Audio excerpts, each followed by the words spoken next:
Jacob deGrom threw his first live bullpen of the spring and looks like he has turned a corner and is going to be ready for opening day. We're going to get into what all that means, what the next steps are for him, and some more updates on some injured Rangers pitchers. All that and more on this episode of Locked On Rangers. Let's get into it.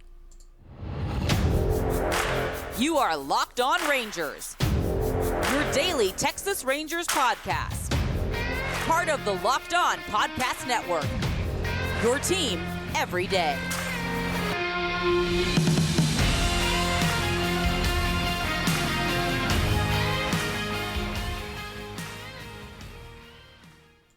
You are locked onto the Texas Rangers. I'm Bryce Patrick, a cripplingly addicted Texas Rangers fan since 2010, the founder and host for all 4 seasons of this Locked On Rangers podcast. Thank you all so much for making Locked On Rangers your first listen every single day. If you're not already, you can follow me on Twitter at Bryce Patrick. You can follow the show at Locked On Rangers. Subscribe on YouTube, where the best way you can help grow the show is to comment any single thing below. Before we get into today's deGrom bullpen and his update about where he's at, this episode is brought to you by FanDuel Sportsbook, official sportsbook of Locked On. Make every moment more. Visit FanDuel.com/LockedOn today to get started. Now, the big news of the day, Wednesday. I am recording this a little bit later in the day because I wanted to get this update in as soon as I had some good information. But Jacob deGrom has thrown his first live BP of the spring. He faced some Rangers hitters.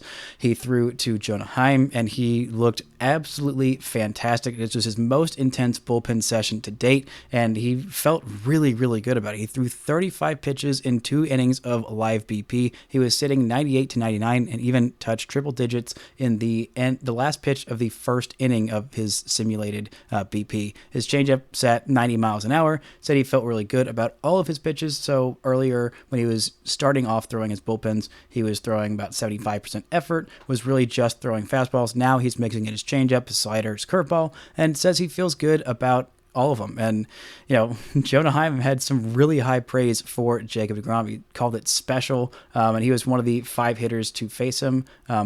Actually, maybe he wasn't the one to catch him. Maybe it was Mitch Garver that caught him. I have not seen any update on that. I thought it was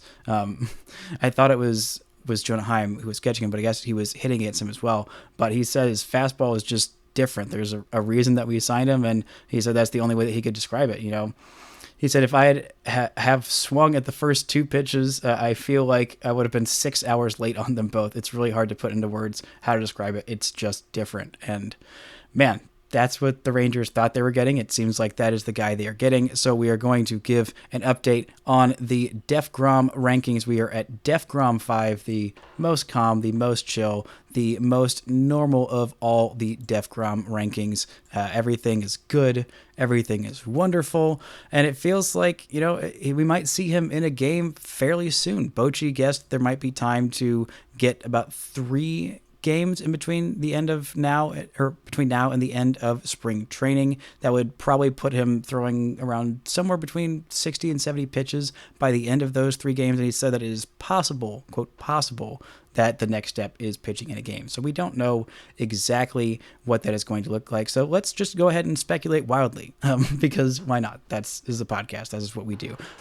So I'm thinking that we're going to go on the basis of every 5th day, like you would normally do as a pitcher. So today is Wednesday, March 8th. So on the 5th day from now, that would be Monday, the 13th against the Diamondbacks. That is when I think is possible. We're going on this every 5th day thing. So maybe it's just a few days, or maybe it's every 6 days, maybe it's once a week. I'm not exactly sure what we're going with at this point. I'm thinking every 5th day. That is what I'm feeling, because that is what kind of lines up. So Monday the 13th, kind of mark your calendars.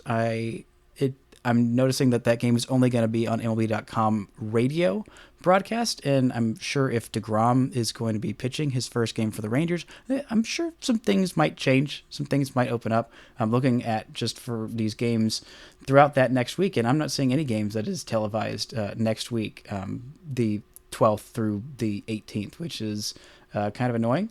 And I'm not seeing a whole lot more televised games really we have the 20th, Monday the 20th against the Guardians. I don't think that is going to be the game that he is going to be pitching. If we're going to go through past that, we're going to have the 18th, which would be a Saturday, at the Angels. Then 5 days past that would be a Thursday versus the A's. That game is going to be televised the 23rd of March, Thursday against the A's, exactly 1 week before opening day. I would reckon that that would be probably the last game that he pitches. It's weird that they're not doing any of these middle games. I'm sure that something will be done. Someone will put a camera. If Jacob deGrom is on the mound for the first time in a Texas Rangers uniform in a game, even if it's spring training, I feel very confident that somebody is going to put a television camera on there and show it to the rest of the world. But I'm excited. I am really excited about Jacob deGrom. I have been since the day that the Rangers signed him. He is clearly special and different and exactly what the Rangers need.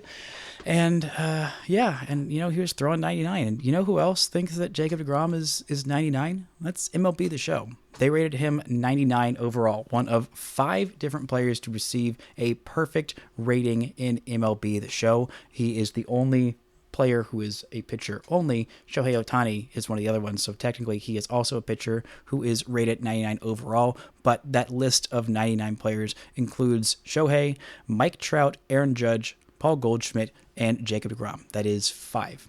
They think that he is the best sole pitcher in the league, and just as a little fun little knife in the heart of Mets fans who were so happy to be rid of him, Justin Verlander's a 98. Just a fun little fact there. I just thought I'd throw it out there in case anybody cares. Not that anybody cares, not that it matters, and I hope everybody is great on their new teams, and the Mets are very happy with Justin Verlander, who is no longer on the Astros. That is the important part. That is the most important part of Justin Verlander signing with the Mets. It's not what it does for the Mets. It's that he is off the Astros, and the Rangers don't have to deal with him anymore. But that is a fun little fact, a fun little thing. I mean, MLB The Show's ratings aren't always the most accurate, I would say.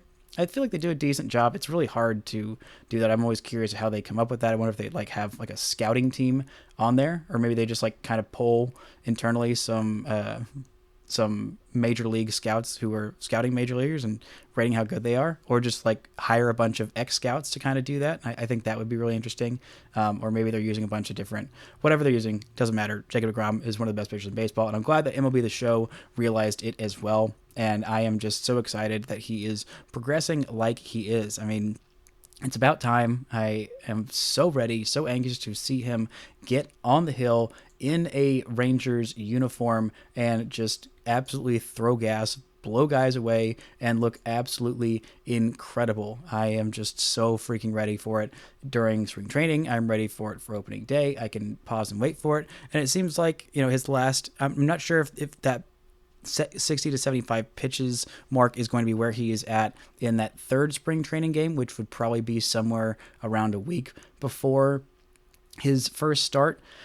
And if that means that he'd be somewhere around the 80 pitch mark, or if he's going to be at 60 to 75 pitches for his first start in the regular season for the Rangers. If it's only 60 pitches, then I'm honestly going to be a little bit bummed. But it's still going to be 60 of the best pitches that any Ranger has thrown in the last maybe ever. It's going to be a lot of fun, but I'm hoping that he can be more closer to the 75 or maybe even 80 pitch mark when he takes the hill for the first time in a Rangers uniform in a regular season game. Coming up, we're going to get into some more health updates, including one about Josh Jung, who passed an important milestone randomly throughout this week. But first, this episode is brought to you by FanDuel.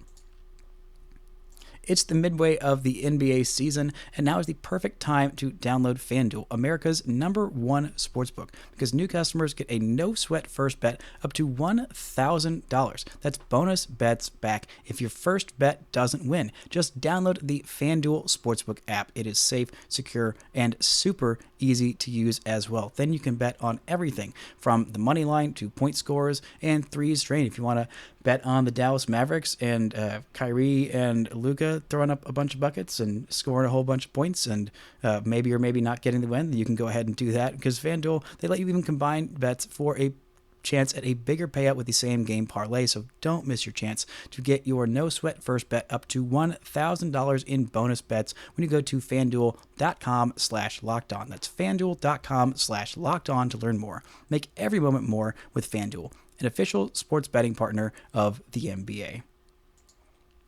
Now, let's take a look at some of these health updates the Rangers have had. A bunch of little ticky-tack, knick-knack, paddywhack injuries that have knocked a few guys out for a couple of days, and so keeping track of them in spring training is a little bit of a difficult task. But I'm here. I'm here for you, so you don't have to follow every single tweet from every single beat writer and read every single article they are pushing out, because there is so much content going out. You just have to come to me. I got your back. I read a lot so that you don't have to.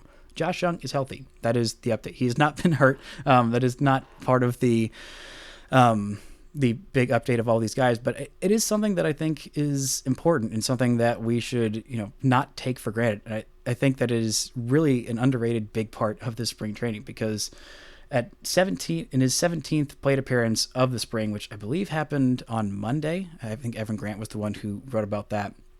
But once he hit that 17 plate appearance mark in spring training this year, that had surpassed what he had done in all of his previous spring trainings combined, because spring training has not been kind to Josh Jung as a minor leaguer. Last year, he had the shoulder injury that he sustained right when he got to Arizona within the first week.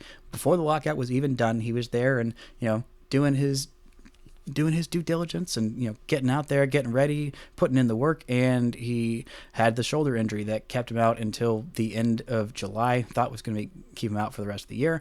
In spring training the year before, he broke his foot. That delayed his season until the start of March, and now he's healthy. He is heading into the season, worked a lot on his defense. He had a play where he was diving across towards that injured shoulder, his non-throwing shoulder, and he made the play, scooped it up, and made the throw, and realized, oh, that was my surgically repaired shoulder. Oh, I feel pretty good about that. I doesn't worry about, hurting it. We did see a play like that. Brendan Rodgers, who was a second baseman for the Colorado Rockies, had a pretty bad injury. I don't know if it's going to keep him out for the year. It's going to keep him out for quite a while that he sustained against the Rangers, making a play kind of like that. I don't think that he has a surgically repaired shoulder, but I think it seems like now he will, because that was the play that hurt him in that game.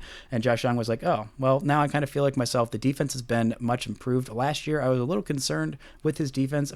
He's never going to be Adrian Beltre defensively, and that's fine. Just put that out of your head, and that's okay. That is great. That is fine, and don't expect him to be that. But offensively, that is where his value comes from. And he has looked really great at the plate, had his first home run of the spring. I believe it was on Monday.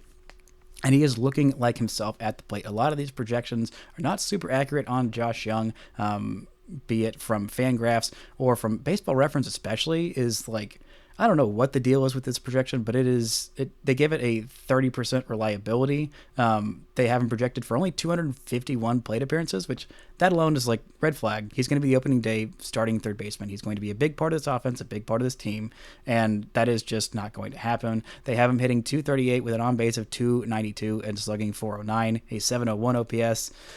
And I don't think that's accurate. I don't think that's who he is. I've seen a lot of this kid since he was a freshman at Texas Tech. I've seen him, and I know the kind of hitter he is, and he's not a guy who's going to have a sub 300 on base percentage for a full year of the big leagues. I just don't see that happening.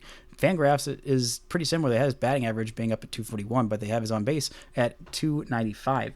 They have him slugging 427, so I think that is somewhere around a 722-ish OPS, if the math off my head is correct. So about like 20 points higher than what Baseball Reference has to say about it. But this is a great hitter, a guy who is a complete hitter. That is why the Rangers drafted him. And if he can be better, just be fine defensively at third base, which is all the Rangers really need him to be.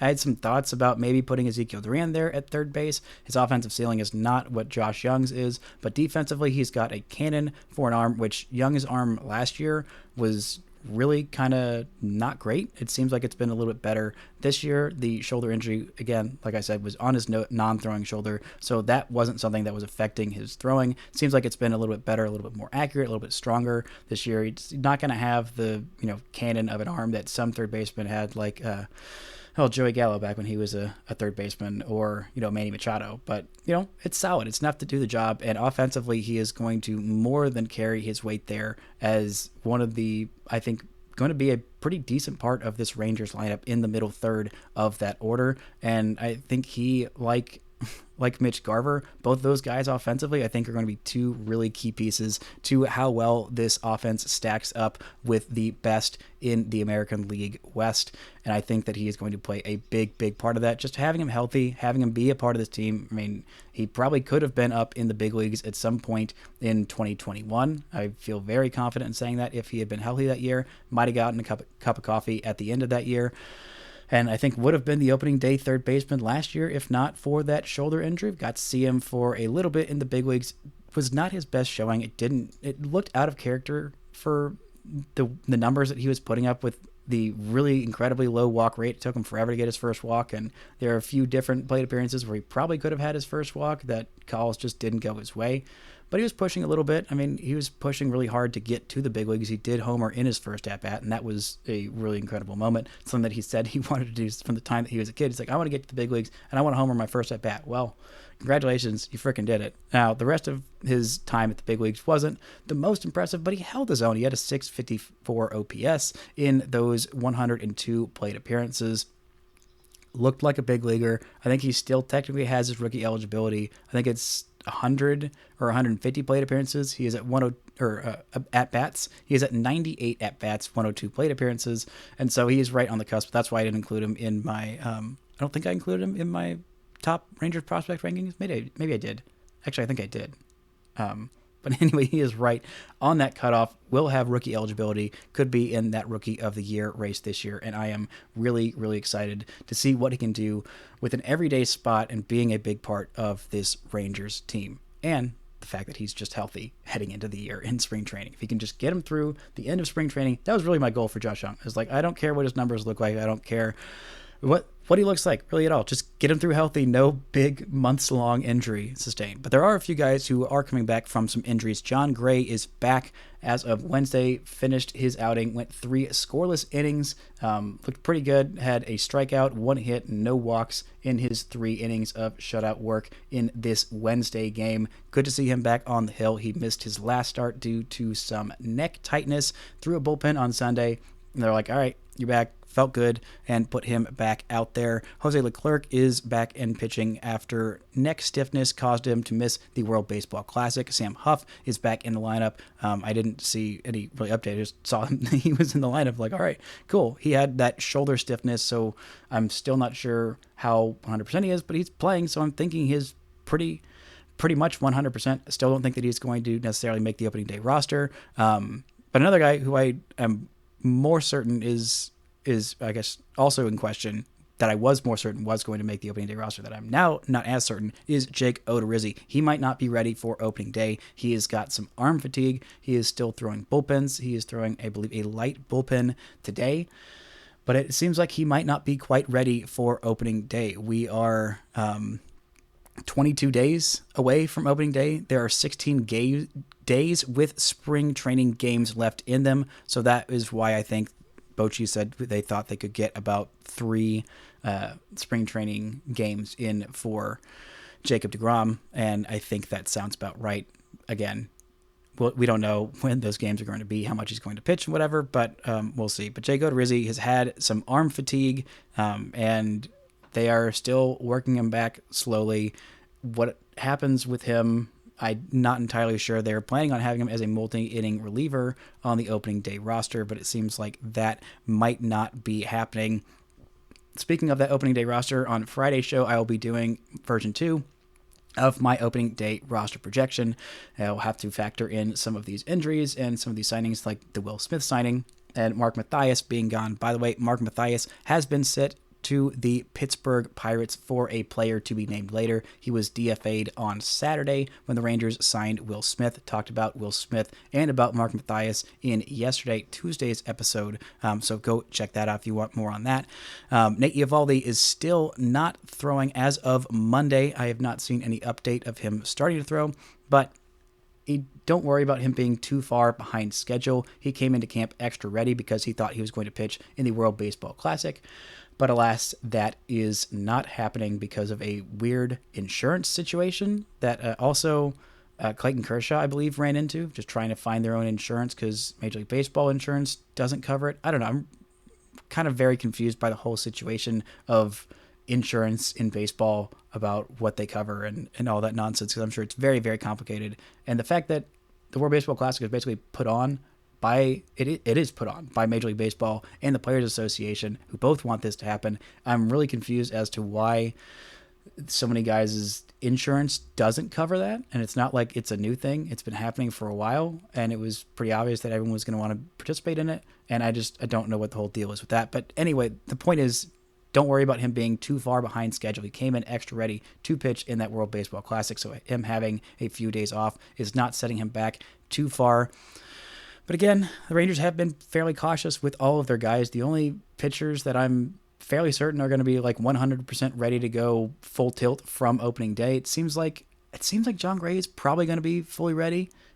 Martin Perez, who is, I'm sure, soon heading to the World Baseball Classic. He pitched on Saturday and looked pretty good in that outing. He's had 2 starts in the spring, allowing 1 run in both of those, going 3 innings in both of those outings. I think he's going to be fully ready for opening day, which he was not last year because he had that injury and, took him a little while to get ready in spring training, but looks like he's going to be fully ready. Hopefully going to pitch and be amazing for Venezuela in the World Baseball Classic. Hopefully they don't go too far so he can come back to camp and get to work on getting acclimated with those new rule changes, which I think is probably a very, very important part of the spring training, almost even more so than just getting these guys ready. But Andrew Heaney has had no setbacks at all, so I'm thinking, and he's not going to the World Baseball Classic for Team USA or for Team anybody for that matter, and it's nice to have at least one guy where there's in the starting rotation where it's like, okay, that guy's going to be fine. He's going to be ready. And it's funnily enough, the guy who I was most concerned about all of his injury red flags, of course, it's Andrew Heaney.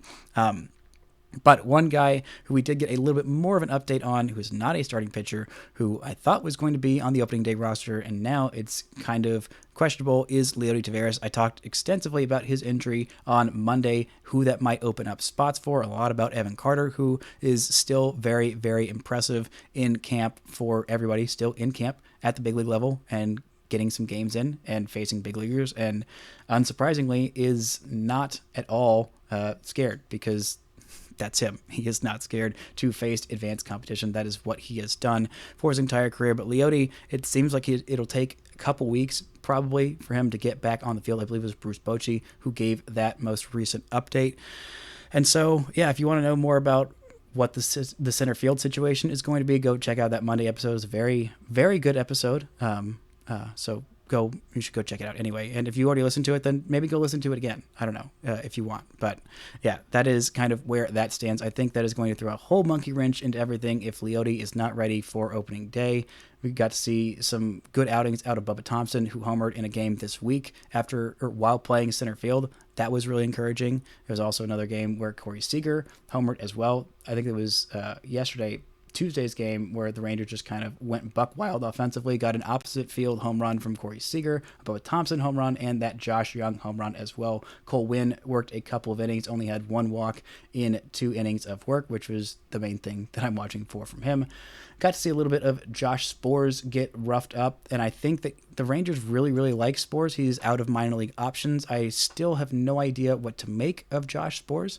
I'm really going to have to reconsider if he is going to make this opening day roster and including him. I did not include him on my most recent, I think it was Tuesday when I talked about the bullpen, what it looks like with the addition of Will Smith. But Mike Maddox, there was a nice article that Evan Grant wrote for the Dallas Morning News Tuesday, I believe, about Mike Maddox doing a really, really weird bullpen with him, Josh Spores that is, and kind of gaining his trust, and just a little insight into the coaching style of Mike Maddox and how he is able to kind of gain the trust of these players, what makes him so effective. And I thought that was really, really interesting. I mean, but the whole deal with Josh Spores, because the Rangers, he's just such a peculiar guy. His stuff is really, really good. Raw stuff is off the charts. The spin rate on the fastball, velocity, all that stuff is really, really good. But he is kind of the equivalent of a 3 true outcome player as a pitcher, which as a hitter, I mean, a lot of more old school guys don't love 3 true outcome players. I think they have a lot of value, especially if you can kind of find the right balance of getting a lot of walks and home runs, that the strikeouts don't really matter. But when you're a pitcher, 2 of those 3 outcomes are bad. 2 of those 3 outcomes are very bad, and only one of them is good. When you're a hitter, a walk and a home run are both very good. So, that is more okay to be that kind of a hitter than a pitcher, which is basically just what it comes out to be. And Sborz last year was just really, really rough. He's a former second-round pick by the Dodgers out of UVA. And that kind of shows you that, oh, this guy has really got some potential. Only pitched a little bit in the big leagues with the Dodgers. 9 innings his first year in the big leagues with an 8 ERA, a 2.08 ERA in his second big league season with the Dodgers. In 2021, he was a lot more solid for the Rangers, 69 strikeouts in 59 innings, a 3.97 ERA, allowed 4.9 walks per nine, 1.1 home runs per nine. He had over 2 dingers per nine as a pitcher with the Dodgers in those 2 short seasons. Last year with the Rangers was a bit of a rougher story, a 6.45 ERA in 19 games, 22 and a third innings. Did still have a really nice strikeouts per nine, his career best actually, 12.9 Ks per nine, but 1.6 homers per nine, 10.1 walks per nine, a whip of 1.612, which is just not what you're looking for a reliever. So that's why there is a conundrum with this guy. Just being able to throw pitches where he wants to in the zone, be consistent, and not just leave some hanging meatballs to get absolutely crushed.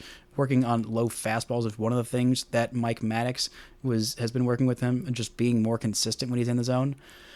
Just being able to find that control is something that I hope this guy can do. I think he's going to be a part of this pen, and I would like to figure out what Josh Sborz is or isn't, just one way or the other.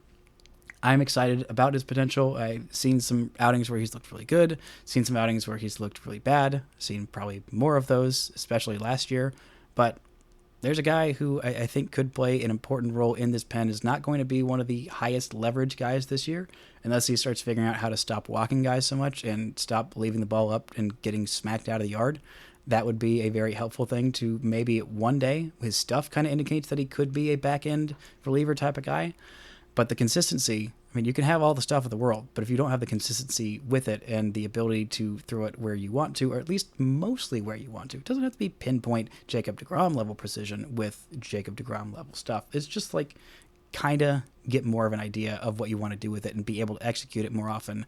Otherwise, there's not really a place for him in this bullpen. And I think there are a lot of guys that are right on the verge that could end up playing a role in this bullpen this year. Mark Church is one, hasn't had the best spring, but has had some decent outings. I'm excited for Taylor Hearn. Maybe Yuri Rodriguez plays a little bit of a role. Chase Lee is a guy who I'm really excited about. I don't know if necessarily he is going to make the team out of camp, but eventually I think that is a guy with a lot of potential that is someone you want to keep an eye on. And Lucas Jacobson, the big, tall lefty with a fastball that hits up to 97 miles an hour and a true splitter, which is a very rare pitch for guys to have these days, but he has it, and it's really darn good. He has been getting more of a look at the big league camp than I initially thought that he would. Also, the Rangers signed Will Smith. Plus, they had the few guys that were effective last year in Brock Burke, Taylor Hearn. Also, the 2 righties that can go multiple innings in Jose Leclerc and Jonathan Hernandez.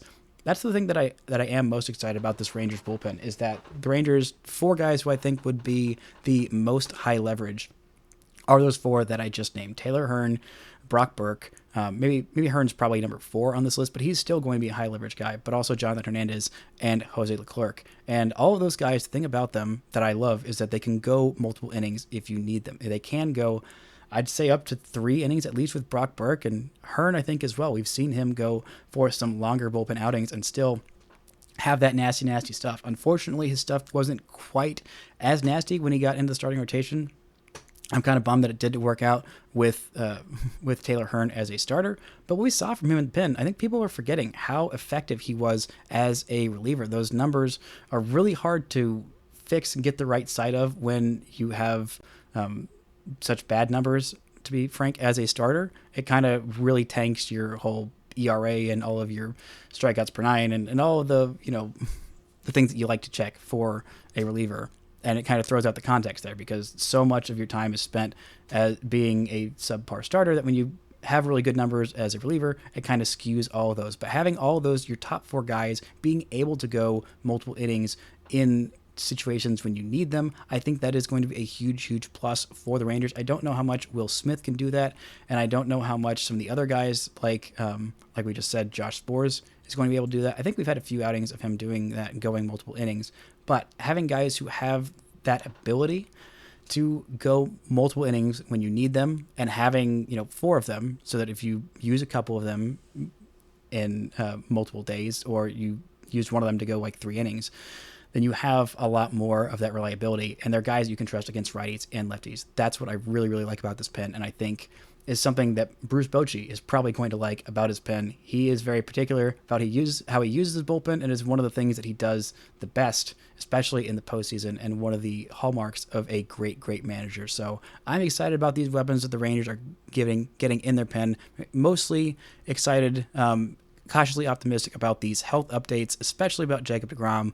I just cannot wait to see him on the hill in a real game opening day, where he is going to be starting for your freaking Texas Rangers and looking absolutely amazing while doing it, and making hitters look absolutely atrocious. But that's going to do it for this edition of Locked On Rangers. Thank you all so much for making Locked On Rangers your first listen. For your second listen, go check out Locked On Fantasy Baseball. Win your league by listening to Matt and Dom every day as they bring you the best fantasy draft strategies. Find Locked On Fantasy Baseball wherever you get your podcasts, and on YouTube, part of the Locked On Podcast Network, your team every day. I'll be back tomorrow. I'm recording actually about an hour after I put this out with Locked On Angels. We're doing a crossover there, talking to the Super Halo Bros. A lot of fun. Looking forward to it. Should be a lot of fun. And then be back on Friday with the final opening day roster projection. But thank you all so much for listening and subscribing. And until next time, don't forget to enjoy baseball.